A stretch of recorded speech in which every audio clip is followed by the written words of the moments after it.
Papi Tamba est politologue et membre du PPRD. Bonjour et bienvenue.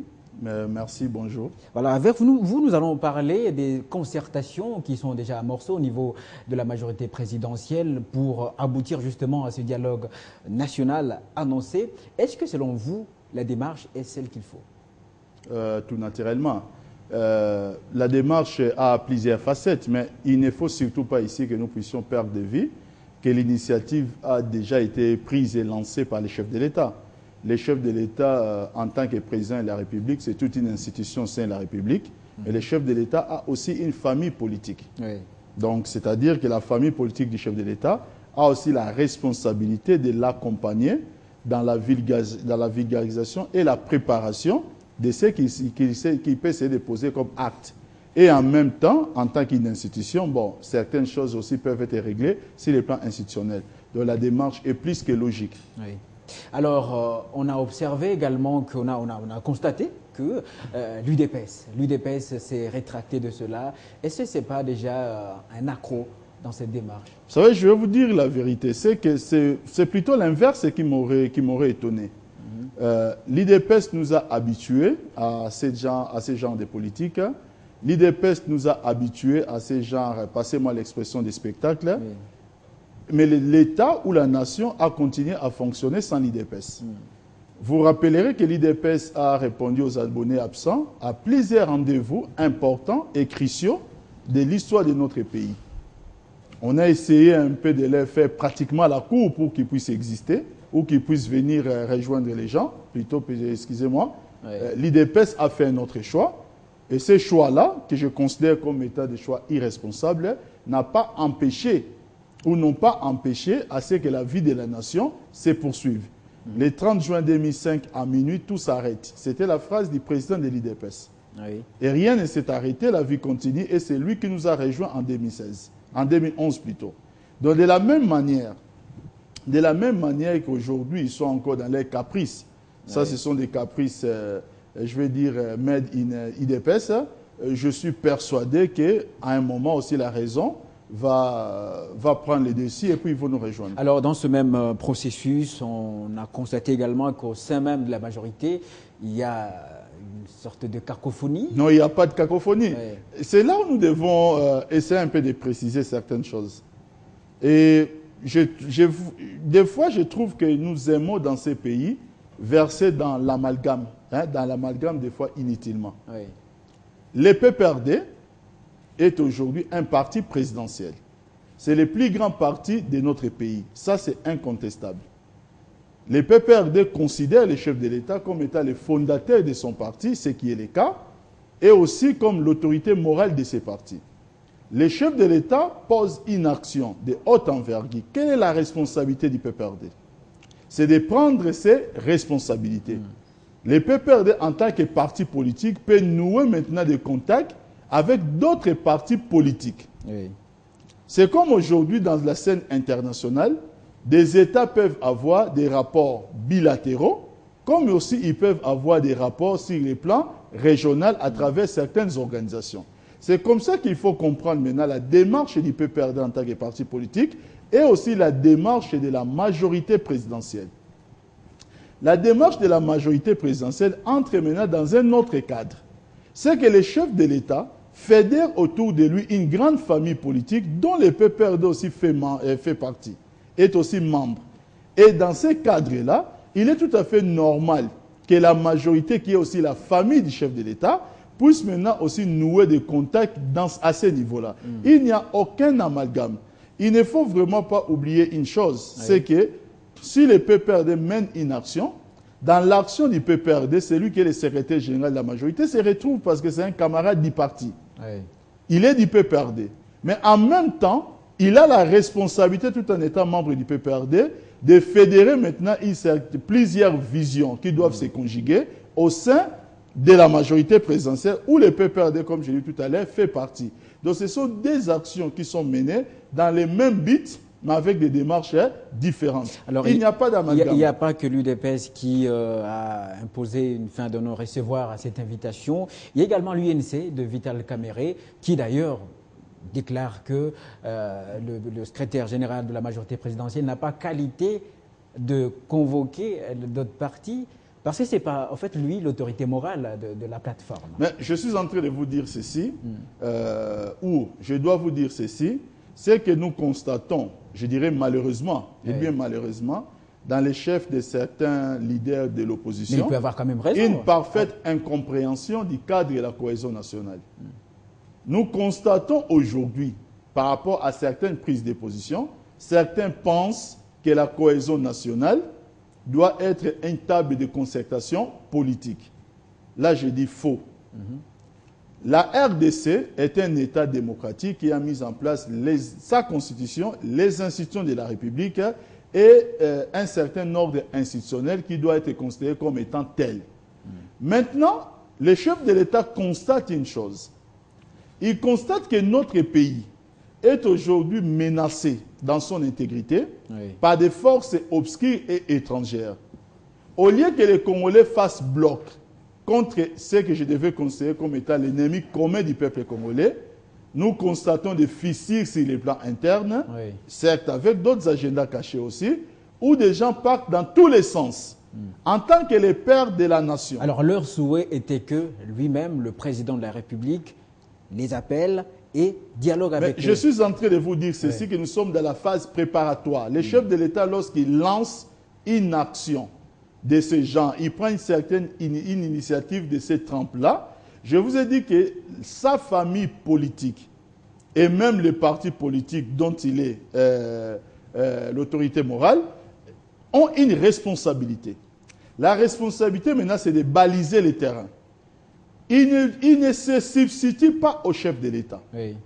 Mais je pense qu'il serait tout de même, incohérent, mal à propos, que le chef de l'État lance une telle action et que sa famille politique ou son parti politique ne puisse pas baliser les terrains et qu'il vienne trouver, par exemple, un terrain rempli d'abiches où il n'y a pas un certain nombre de choses qui sont à l'incompréhension. Vous savez, je vais vous dire une chose par exemple, par rapport à cette question.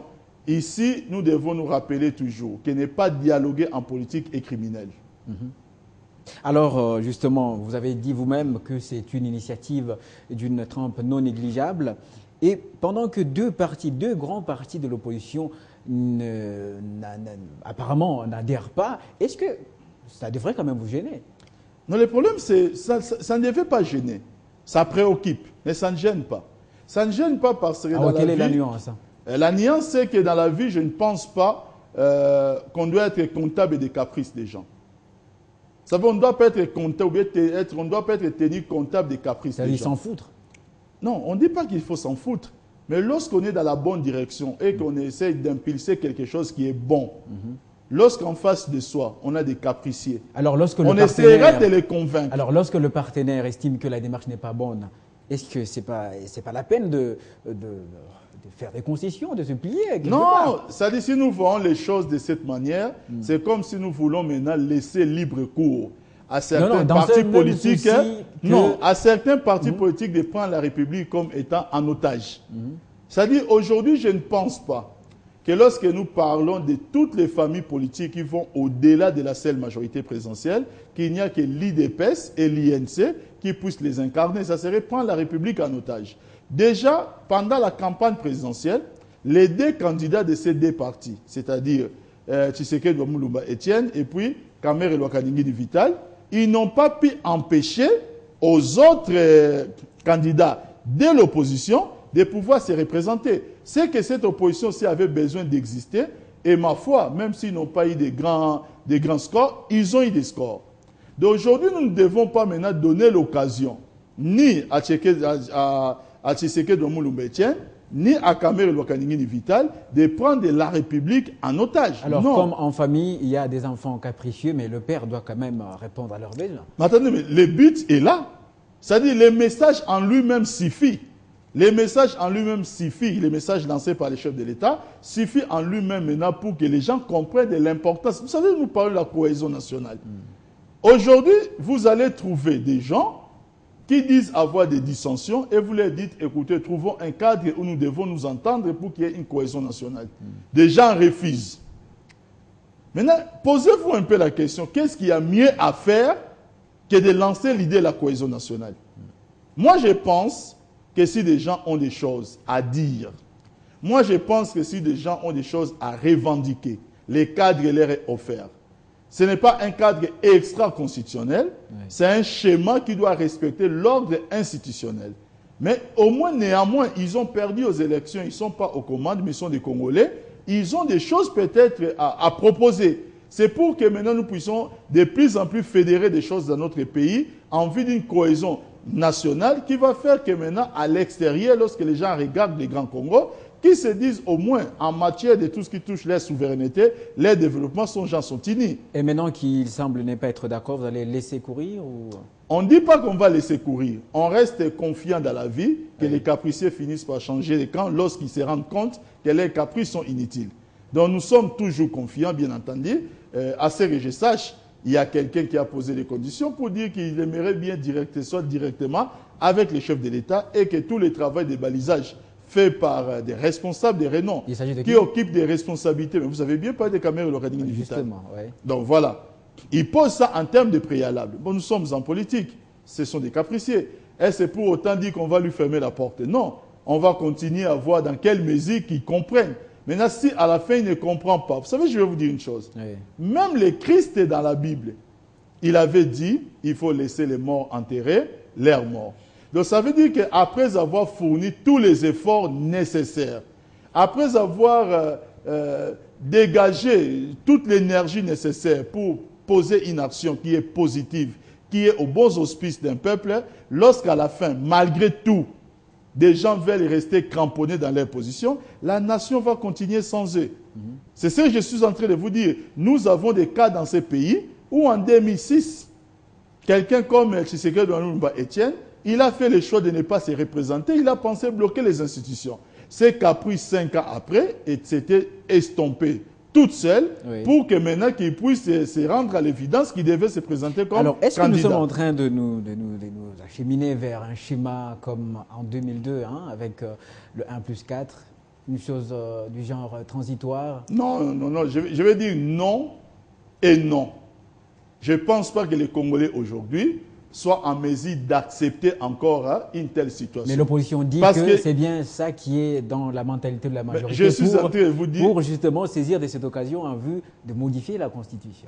Vous savez, l'opposition nous a habitués à tous les discours. Mais moi, je pense que quand vous suivez les interventions des uns et des autres, la position et la majorité par rapport à la cohésion nationale est claire, que ça doit se faire dans le cadre des institutions. Oui. Notre position est claire. La majorité n'a aucun agenda caché. La majorité ne vient pas avec des discours belliqueux, par exemple, pour des positionnements politiques. Mais nous savons de quel côté maintenant viennent les différents discours. Des gens aujourd'hui maintenant qui, dans leurs propos, veulent considérer cela comme étant un cadre où soit il faut se partager les pouvoirs, soit il faut emmener le pays vers une nouvelle transition. Mais quelles sont les conséquences? Oui. Les conséquences, c'est que ça nous fera passer la 3e à la 4e République avec une nouvelle transition que nous devions organiser. Une nouvelle transition qui sera sans soutien des bailleurs de fonds internationaux et bilatéraux. Pour la simple et bonne raison, c'est qu'il n'y a pas de crise qui puisse les justifier. Alors si c'est le prix de la paix ou de la cohésion nationale... Non, le prix de la paix ne passe pas par là. Moi, je pense que l'intérêt de cette démarche, c'est qu'à travers le monde, que les gens voient que le peuple congolais est un peuple uni et fort. Donc ça veut dire que c'est un peuple en matière, comme je l'ai dit tout à l'heure, de tout ce qui touche à leur souveraineté, tout ce qui touche à l'intégrité territoriale de notre pays, bien entendu, nous pouvons tout à fait casser les murs de clivage pour parler comme un seul peuple. Et pour cela, certains disent qu'ils ne veulent pas accompagner le gouvernement dans cette démarche parce qu'ils ont des choses où ils ont des frustrations. Dit, écoutez, nous allons créer un cadre maintenant pour se parler. On va essayer d'examiner ces choses. Eux, ils répondent, soit ils répondent aux abonnés absents, soit ils viennent avec des agendas cachés pour maintenant essayer de bloquer la démocratie et nous amener vers une certaine direction. C'est là où je suis en train de vous dire que face maintenant à ce genre de mauvaise foi, si c'était la bonne foi, on pouvait bien l'interpréter autrement. Mais face à